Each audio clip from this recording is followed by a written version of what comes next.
Hello दोस्तों, स्वागत है कहानी के एक और वीडियो में। किरण और अशोक की शादी को मुश्किल से 5 साल ही हुए थे, लेकिन दोनों के विचारों में मतभेद इतना बढ़ गया कि नौबत तलाक तक आ पहुंची। उन्होंने इस समस्या का समाधान करने के लिए शादी तोड़ना ही उचित समझा। उनका एक 4 वर्ष का बेटा था। तलाक के बाद वो कभी कभी मम्मी के साथ रहता तो कभी पापा के साथ रहता। धीरे धीरे वो बड़ा होने लगा और उसका मन मम्मी पापा दोनों का प्यार और दोनों का साथ पाने के लिए होने लगा। वो कभी किरण से पूछता, हम पापा के साथ क्यों नहीं रहते? जैसे सब मम्मी पापा घर में साथ रहते हैं, वैसे ही मेरे पापा हमारे साथ क्यों नहीं रहते? कभी वो अपने पापा अशोक से पूछा करता, पापा आप खाना क्यों बनाते हो?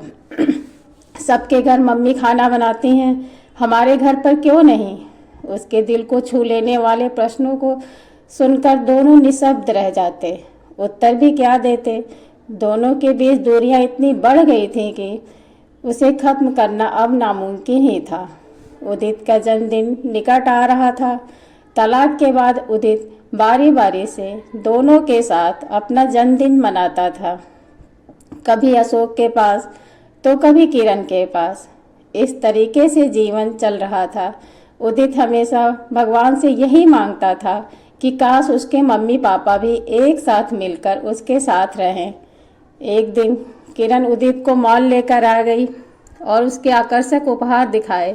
किरण ने खुश होते हुए उदित से कहा, अपने जन्मदिन के लिए कोई तोहफा पसंद कर लो।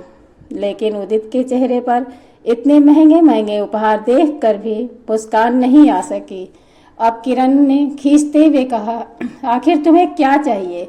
उदित ने धीरे से कहा, पापा। इस वाक्य के बाद किरण रात भर सो न सकी। उदित की यह चाह वह पूरी तो करना चाहती थी, किंतु बीच में किरण का ईगो आ जाता था। आखिर तलाक की मांग भी तो उसी ने की थी। वो अशोक के माता पिता के साथ रहना नहीं चाहती थी। अशोक को अपने परिवार के साथ रहना था, लेकिन किरण को उस छोटे से शहर में, उस छोटे से मकान में घुटन होती थी। वह तो हमेशा ऊंचे सपने देखते आई है। वह हॉस्टल में पली बढ़ी लड़की थी। आखिर कैसे अपने सपनों के आकाश को छोटा करके घर की 4 दीवारी में कैद होना स्वीकार कर लेती? उसे उसी जीवन की आदत हो चुकी थी।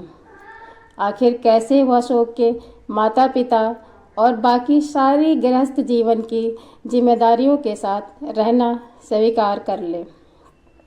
वह तो ऊंचे आकाश में उड़ना चाहती थी। उसे अपना ससुराल रत्ती भर भी पसंद नहीं था। उसने अशोक से अलग रहने के लिए कहा, लेकिन अशोक माता पिता से अलग रहकर कैसे जी सकता था? इसी कारण अशोक ने किरण को तलाक दे दिया।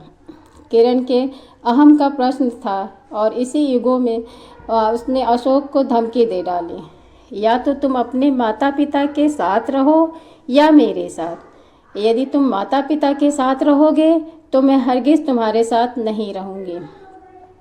किरण को लगता था कि अशोक उसको उसकी बात माननी ही पड़ेगी।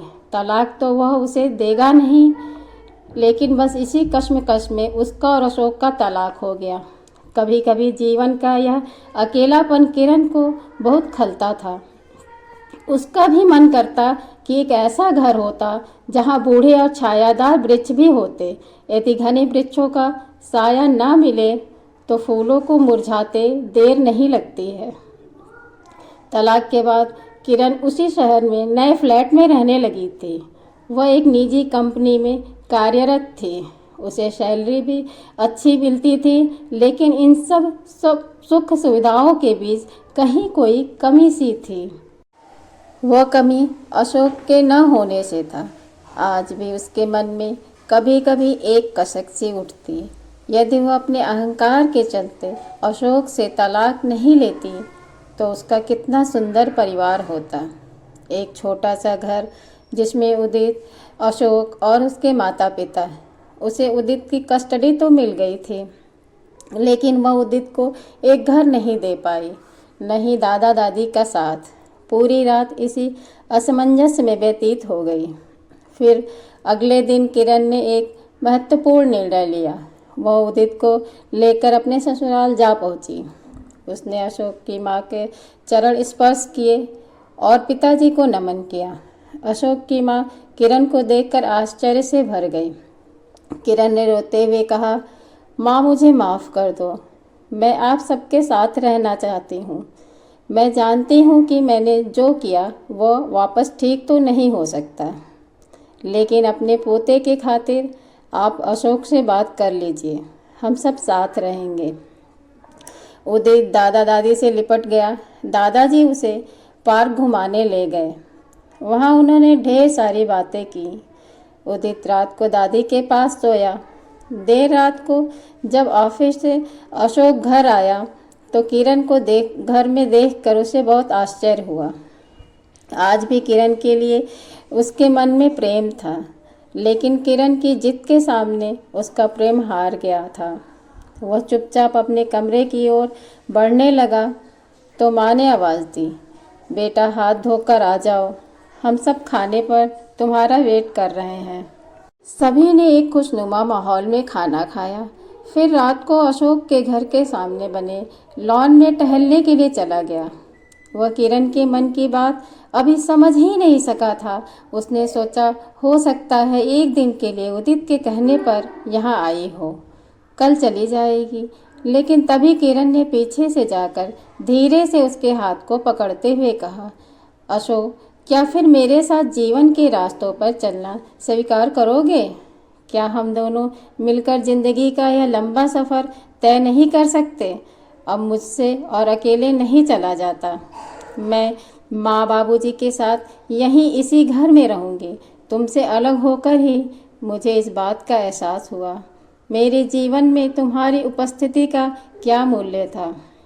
दोनों के आंसुओं से सारे गिले शिकवे धुल गए। फिर अशोक ने किरण को अपने सीने से लगा लिया। अशोक की धड़कनें जैसे किरण के निर्णय को सहमति दे रही थीं। फिर उदित के जन्मदिन की तैयारी चलने लगी। उदित भी अपने इस जन्मदिन पर बहुत ज़्यादा खुश नज़र आ रहा था। आखिर उसे उसका पसंदीदा उपहार जो मिल गया था, पापा मम्मी दोनों का साथ और साथ में दादा दादी का आशीर्वाद। धन्यवाद दोस्तों। उम्मीद है कहानी का ये वीडियो आपको पसंद आया होगा। वीडियो को लाइक कर दें और चैनल को सब्सक्राइब करना ना भूलें। यह वीडियो केवल मनोरंजन के लिए काल्पनिक कहानी द्वारा बनाया गया है। इसके सभी पात्र काल्पनिक हैं और इसका किसी भी जीवित अथवा मृत व्यक्ति से कोई संबंध नहीं है।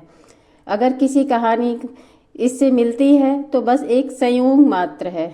किसी भी व्यक्ति, धर्म अथवा जाति को ठेस पहुंचाना इसका उद्देश्य नहीं है। धन्यवाद दोस्तों।